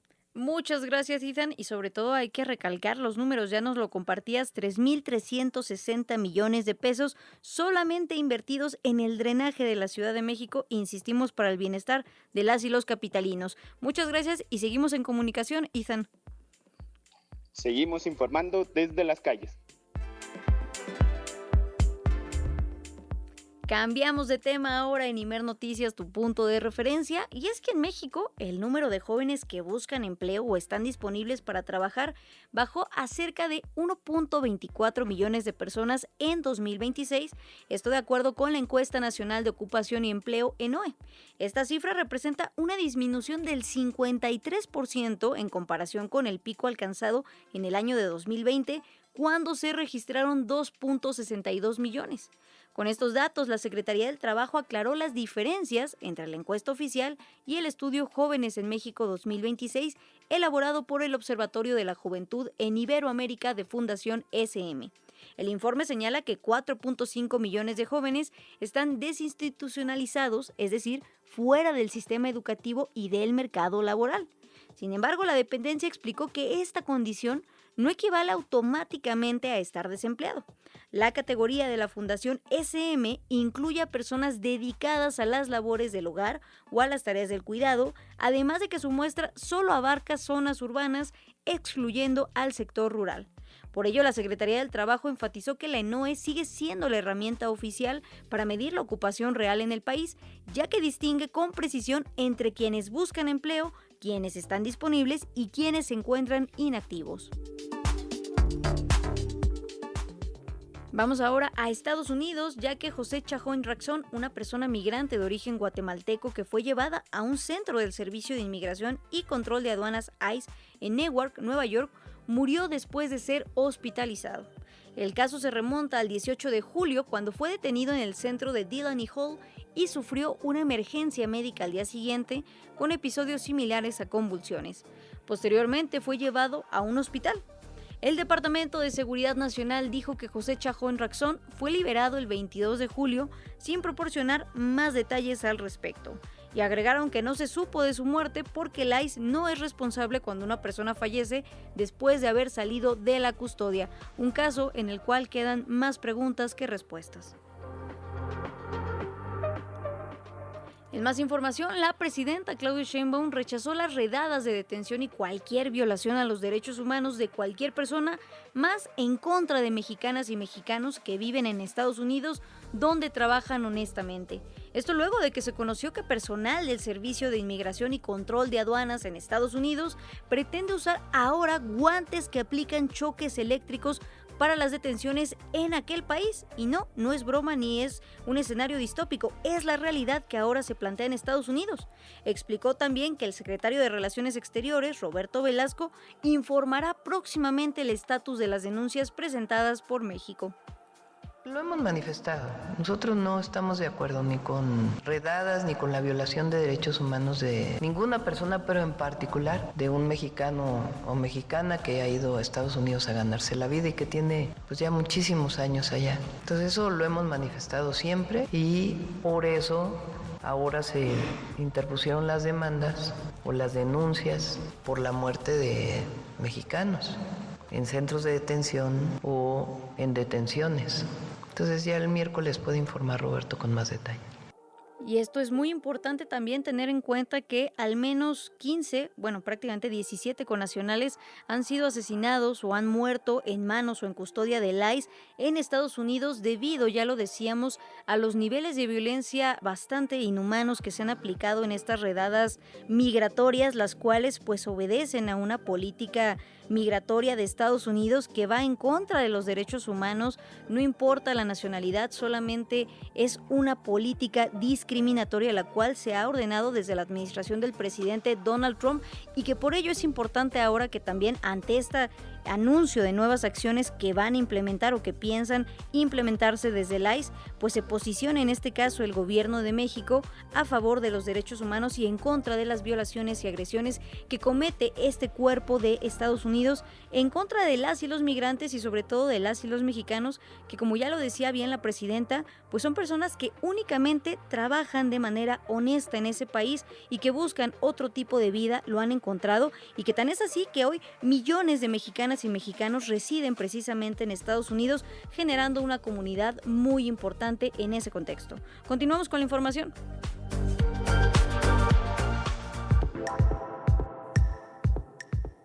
Cambiamos de tema, ya que el informe La Cuerpa que Migra reveló que la falta de documentos oficiales, desinformación, tabúes y discriminación por parte del personal médico son algunas de las barreras que enfrentan mujeres y niñas migrantes para acceder a servicios de salud sexual y reproductiva durante su tránsito y permanencia en México. Todos los detalles con nuestra compañera Hazel Zamora. Hazel, buenas tardes. Así es, Berenice, muy buenas tardes para ti y el auditorio que nos acompaña. Como bien adelantas, Médicos del Mundo en México y Centroamérica presentó esta tarde su informe e instalación artística La Cuerpa que Migra, que busca visibilizar las barreras que enfrentan mujeres, niñas y personas LGBT migrantes para acceder a servicios de salud sexual y reproductiva. La médica cirujana y coordinadora de Médicos del Mundo, Tania Marín, explicó que estos obstáculos son administrativos ante la falta de documentos oficiales, lingüísticos, cuando las personas no hablan español y también de discriminación. Este último, señaló, es una constante que termina alejando a mujeres y niñas migrantes del ejercicio de sus derechos sexuales y reproductivos. Vamos a escucharla. Toda la literatura que analizamos, aunque estábamos buscando temas de salud sexual y reproductiva, irremediablemente emergía el tema de discriminación, de estigma, de malos tratos, de xenofobia, a pesar de que ese no era el tema de la investigación, pero en prácticamente toda la literatura que buscamos emergían estos temas, y creo que es algo en lo que tenemos que poner un foco importante, especialmente ahora que estamos en otro momento, ¿no?, migratorio para México, y que es una dinámica que está en cambio constante. Ivana, una mujer de El Salvador y solicitante de asilo, es testimonio de ello. Relató los obstáculos que enfrentó cuando intentó realizarse una prueba para detectar una infección de transmisión sexual en México, desde la falta de información para conocer los lugares a los que podía acudir y los tabúes. Vamos a escuchar. Conseguí, aparte de esta barrera de desinformación, algo con mucho peso, el tabú. Como mujer migrante, cuando te quieres realizar estudios acerca de tu salud sexual o reproductiva, eso viene acompañado de mucho prejuicio. Entonces, uno queda como en la necesidad de justificar el por qué quieres acceder a eso, como si fuera algo malo el querer cuidarte.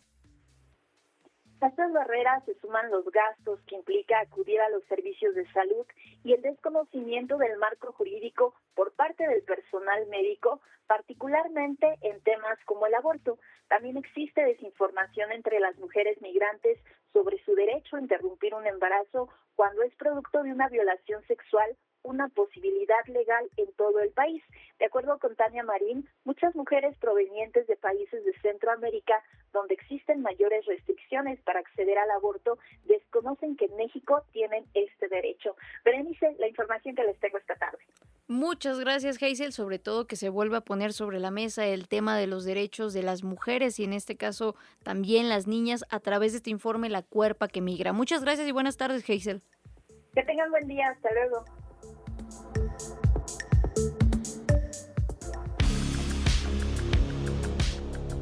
Estamos ya en el último bloque de este programa del día de hoy, 13 de agosto, y vamos con más información internacional, ya que a 3 días del sismo de magnitud 7.4 que sacudió a Colombia, se elevó a 273 el número de personas fallecidas. El director general de la Unidad Nacional para la Gestión del Riesgo de Desastres en Colombia, David Santiago Tamayo Roldán, informó que se estima que hay más de 97,000 personas afectadas por el movimiento telúrico registrado el día lunes.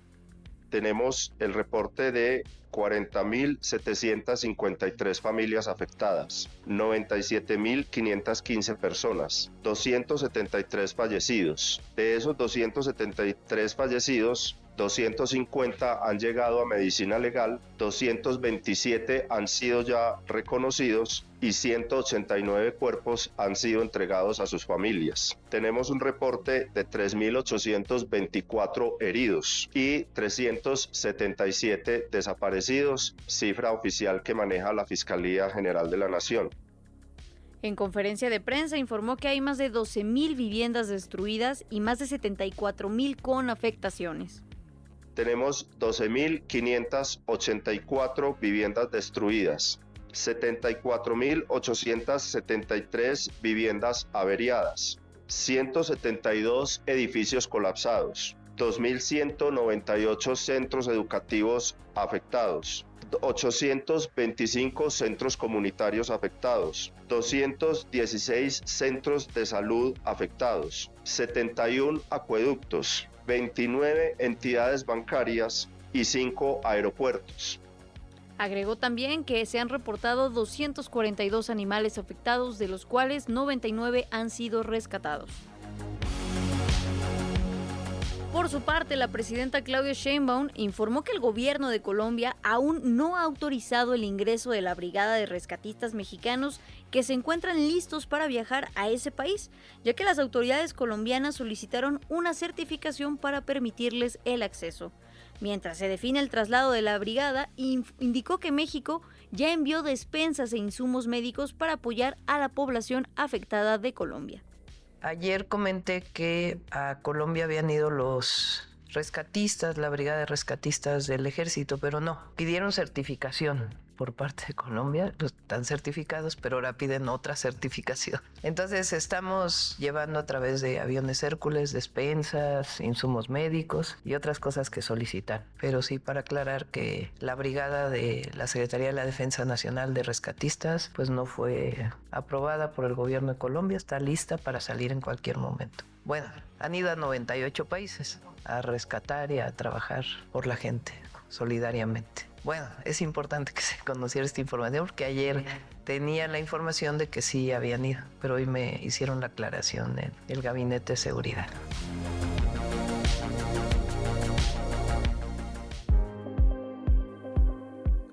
Muy preocupante ese panorama de las decisiones de la nueva administración de la presidencia de Colombia ante una emergencia humana de este tamaño, de esta magnitud, lo que están viviendo las y los colombianos con el terremoto ocurrido este lunes 10 de agosto de 7.4 de magnitud. Y pues hay que reconocer que ante este panorama no puede haber distinciones políticas como tal, incluso tendría que haber una apertura total, sobre todo si lo que se intenta hacer es ayudar al pueblo colombiano en estos momentos de tragedia. De hecho, la administración de Colombia solo ha recibido en este momento ayuda de Estados Unidos, de El Salvador y de Israel en materia de rescatistas experimentados. Sin embargo, hay que recordar que en México se cuenta con muchos grupos de rescatistas que han tenido una experiencia muy amplia a lo largo y ancho del mundo y también pues que han atravesado distintas tragedias. De hecho, el último episodio pues que todas y todos conocimos fue lo que aconteció el 24 de junio en Venezuela, sobre todo en la zona de La Guaira, que también fue azotada por 2 terremotos, los cuales pues llevaron a esa zona de Venezuela a un panorama bastante complejo en cuestión de personas fallecidas, pero también incluso de viviendas afectadas, y en el cual las y los rescatistas mexicanos jugaron un papel también muy importante, como siempre solidarizándose, ofreciendo las manos, poniendo el cuerpo para ayudar a estas personas en un momento de mucha tragedia. Ahora también el presidente de Colombia, el nuevo presidente Abelardo de la Espriella, dijo en redes sociales que esto no se tiene que politizar, pero realmente lo que estamos viendo es que por parte de su administración sí se está politizando la ayuda, se está condicionando, aparentemente dicen que es por estos filtros y por estas certificaciones que están pidiendo a nivel internacional. Sin embargo, México cuenta con varias de esas certificaciones que se están pidiendo, entonces realmente no se entiende por qué. ¿Por qué negar la ayuda en este momento, no solamente de México, sino también de otros países con los que la nueva presidencia de Colombia no concuerda en materia ideológica y política? Pero insistimos, tendría que haber un posicionamiento de priorizar las vidas humanas y al pueblo colombiano sobre cualquier diferencia política, partidista y demás, sobre todo que la ayuda está siendo espontánea y solidaria, y en eso nuestro país siempre se ha caracterizado por poder extender una mano de forma desinteresada ante todas las tragedias que se atraviesan en los pueblos hermanos del mundo. Son las 2 de la tarde con 45 minutos y continuamos en Imer Noticias.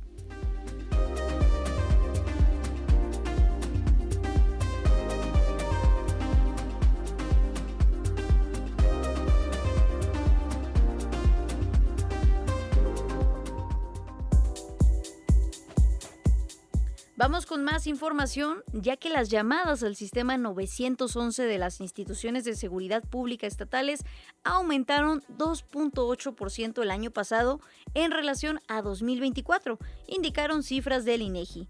De acuerdo con el reporte, en 2025 se registraron 13.745.944 reportes de incidentes de emergencia. Los tipos de incidentes más reportados fueron llamadas por persona agresiva, con 5.5%. Luego, ruido excesivo, con 4.8%, violencia familiar, con 4.1% respectivamente. Sin considerar datos de la Ciudad de México, se incrementaron los incidentes relacionados con incendio de comercio, menor extraviado e inundaciones. En contraste, disminuyeron los reportes por incendio forestal, fugas y derrames de sustancias químicas, así como el robo de vehículo. Vamos ahora con información relevante en materia económica y nos tiene todos los detalles nuestra compañera Jessica Leal. México presentó ante Estados Unidos argumentos contra la imposición de aranceles basada en el criterio de sobrecapacidad, informó el secretario de Economía, Marcelo Ebrard. En el marco de las negociaciones comerciales bilaterales, Ebrard señaló que México cuestiona la validez jurídica de utilizar la capacidad excedente como fundamento para aplicar medidas arancelarias. Indicó que la seguridad económica y las reglas de origen serán ejes de la próxima revisión del TEMEC en un contexto donde la geopolítica influye cada vez más en las decisiones comerciales de Washington. Estamos tratando los temas que ustedes ya conocen, reglas de origen, seguridad económica. Yo creo que cada vez va a ser más importante, es algo nuevo, no es un capítulo que puedas encontrar en el tratado vigente y eso tiene una explicación. El tema geopolítico está cada vez más dirigiendo las decisiones de Estados Unidos. O sea, el tema de seguridad económica hoy es mucho más importante de lo que había sido nunca. México y Estados Unidos prevén continuar las negociaciones en una reunión programada para principios de septiembre, aunque la fecha definitiva aún no ha sido confirmada. México se colocó a la vanguardia de la biotecnología agrícola tras autorizar el primer biofungicida basado en ácido ribonucleico, RNA, a nivel mundial, informó el secretario de Economía, Marcelo Ebrard. El producto fue desarrollado por Greenlight Biosciences, empresa fundada y dirigida por el mexicano Andrew Sarur, y busca sustituir pesticidas químicos de alto riesgo. Es el primer biofungicida de RNA en el mundo, apostando por la producción biotecnológica en México a gran escala. Lo siguiente que debemos reconocer es que lo haya decidido su autor o promotor principal a realizarlo en México. El proyecto contempla una inversión inicial cercana a $100 millones y la creación de alrededor de 500 empleos directos especializados, además de puestos indirectos. La planta de manufactura del biofungicida se construirá en la Ciudad de México. En junio ingresaron al país 8.189.014 viajeras y viajeros internacionales, 2.1% más que en el sexto mes de 2025, informó esta mañana el INEGI. De esta cantidad, 4.112.469 viajeros, es decir, el 50.2%, entraron como turistas internacionales, residentes en el extranjero que se hospedaron al menos una noche en México, 1.1% más que en junio del año pasado, 4.076.545, el 49.8%, lo hicieron como excursionistas internacionales que no pernoctaron en su viaje. La Agencia Nacional de Aduanas de México reportó una recaudación récord de 131.616 millones de pesos durante julio, el monto mensual más alto registrado en lo que va del año. Con ello, los ingresos aduaneros aumentaron 8.7% respecto a junio y 5.4% frente a julio de 2025. Con este resultado, la recaudación acumulada entre enero y julio alcanzó alrededor de 791.000 millones de pesos. Para Imer Noticias, Jessica Leal. Hay un poco de la actualización de lo que acontece en la agenda económica del día de hoy, 13 de agosto, y también, como siempre, agradecer muchísimo sus comentarios que nos envían a través de las redes sociales y nuestro número en cabina, sobre todo con nuestra pregunta del día de hoy, que se las recuerdo que era: ¿tú en dónde estudiaste el bachillerato o dónde te gustaría estudiarlo? Ya tenemos por acá algunas respuestas que nos llegaron. Abel Barrón Chávez nos comenta: buenas tardes, yo terminé mi bachillerato en el sistema abierto ya que trabajaba y los horarios no eran fijos y fue una grata experiencia. Manda también saludos a Russell Salazar Medrano en Mérida, Yucatán. También en Instagram nos comparte Piña, que estudió en el Colegio de Ciencias y Humanidades Plantel Oriente. Qué bonita experiencia, de verdad, el Colegio de Ciencias y Humanidades, lo digo con todo el corazón, y en general el bachillerato, como ya lo platicábamos al inicio de este espacio, y también agradecer que nos escriban escriban, claro que sí, desde donde sea que nos sintonicen del interior de la República o también si están fuera del país, coméntenlo en las redes sociales en Imer Noticias y también al 55 66 31 24 27, porque queremos saber desde dónde nos están sintonizando, ya sea desde Tijuana a través de Fusión, desde Mérida con Yucatán FM, en Ciudad Juárez con Órbita, o en la Ciudad de México a través de la XCB, la B Grande de México por supuesto, o en Horizonte también. Queremos leerles a ustedes a través de nuestros medios de contacto. Ahora sí, continuamos con más información.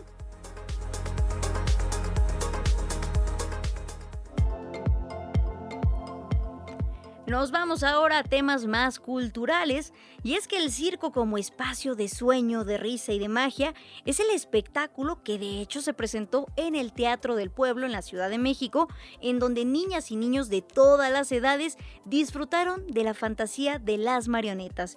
Escuchemos más detalles con nuestra compañera Carolina López Hidalgo.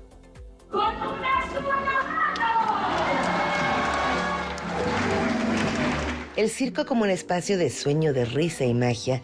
Ese es el espectáculo que se presentó en el Teatro del Pueblo, en donde niños de todas las edades disfrutaron de la fantasía de las marionetas.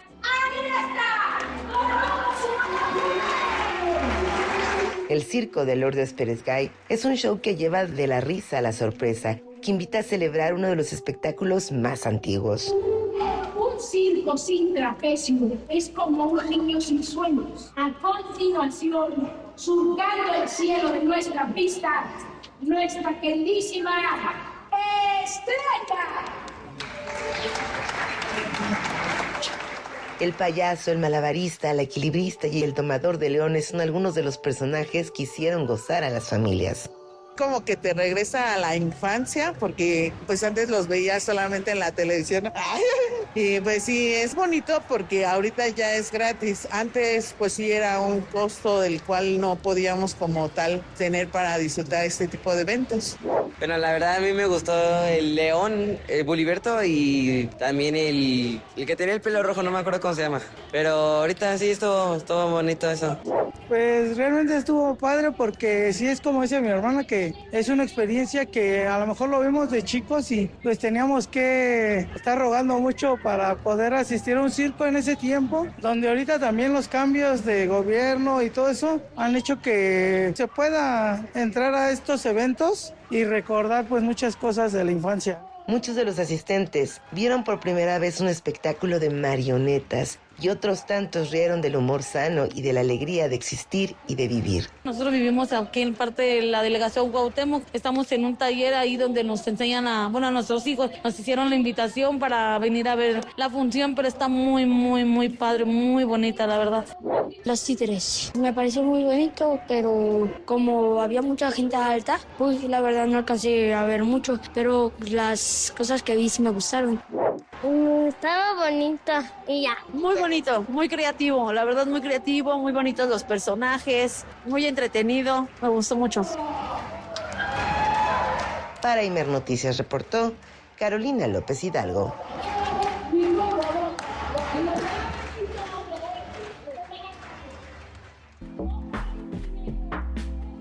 Lo curioso, lo inesperado y lo peculiar de la actualidad. El lado más kitsch de la información. En Imer Noticias, segunda emisión. Así es, llegamos a lo más kitsch del día de hoy. Y es que en Salzburgo, más de 200 estatuillas doradas inspiradas en la imagen del compositor austriaco Wolfgang Amadeus Mozart y su perrito Pimperl desaparecieron de manera inesperada previo al homenaje por su cumpleaños número 270. Aunque los organizadores habían apartado algunas estatuillas de repuesto en caso de robo, estas eran demasiado pocas para compensar las pérdidas reales, y para empeorar las cosas, el fabricante de las estatuas estaba de vacaciones, lo cual derivó en una situación de lo más kitsch que por supuesto no podía quedar fuera de este noticiario. Escuchemos este trabajo de Fernanda López en voz de Gabriel Apolinar. En Salzburgo, la ciudad natal de Wolfgang Amadeus Mozart, ocurrió algo que ni el mismísimo compositor alemán habría podido convertir en ópera. Pues en el marco del homenaje por su 270º cumpleaños, o sea, para los compas su cumple 270, desaparecieron más de 200 estatuillas doradas inspiradas en su imagen. Resulta y resalta que la Fundación Mozartum había colocado 300 mini Mozarts de apenas 50 centímetros, cada uno acompañado por su lomito Pimper. Oye, mi perro. Pero en cuestión de 2 semanas, 210 de ellas ya habían desaparecido. El artista Otmar Harm no cree que hayan sido turistas despistados llevándose un souvenir, más se refiere a un robo organizado a todas luces. ¿Será que alguien decidió formar su propia orquesta? Pero, ¿de Mozarts dorados? Los organizadores de la Fundación Mozartum tenían algunas estatuillas de repuesto, pero no las suficientes para tal asalto. Y para rematar la tragedia, el proveedor estaba de vacaciones. Así que, por ahora, los mini Mozarts que quedan están más desaparecidos que nunca. Y seguirán, pues la exposición terminará hasta el 30 de agosto. O puede que antes, si ya no queda ninguno. Sin duda, a este artista le están saliendo muy populares sus esculturas. Y en cuanto a los mini Mozarts, quizás hay que dedicarles un requiem porque ya no están. Y ni siquiera dejaron una nota de despedida.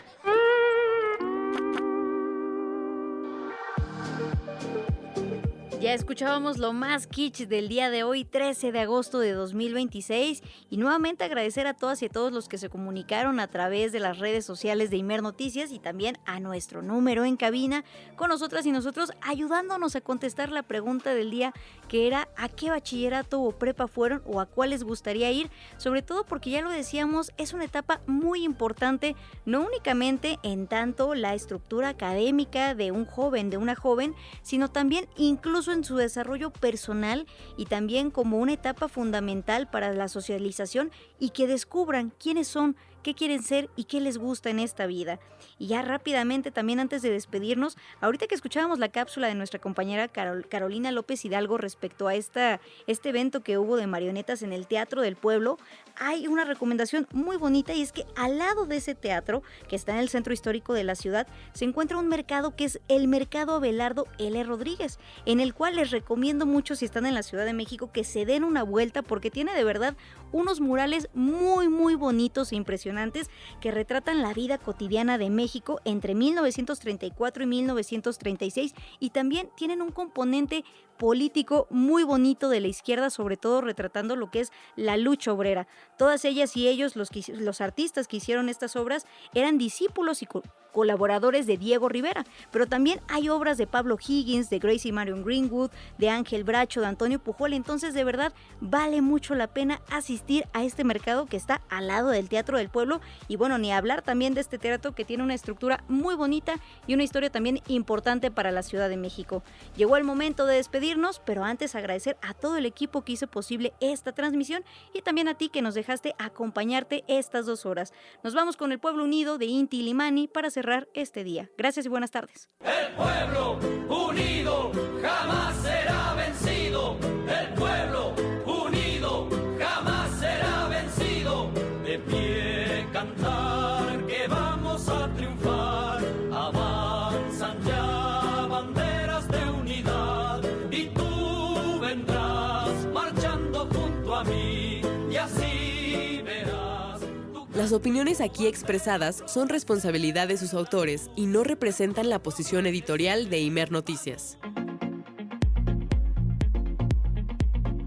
El Sistema Nacional de Noticiarios presentó Imer Noticias con Berenice Rodríguez. Tu punto de referencia. Periodismo. Desde lo público, contigo.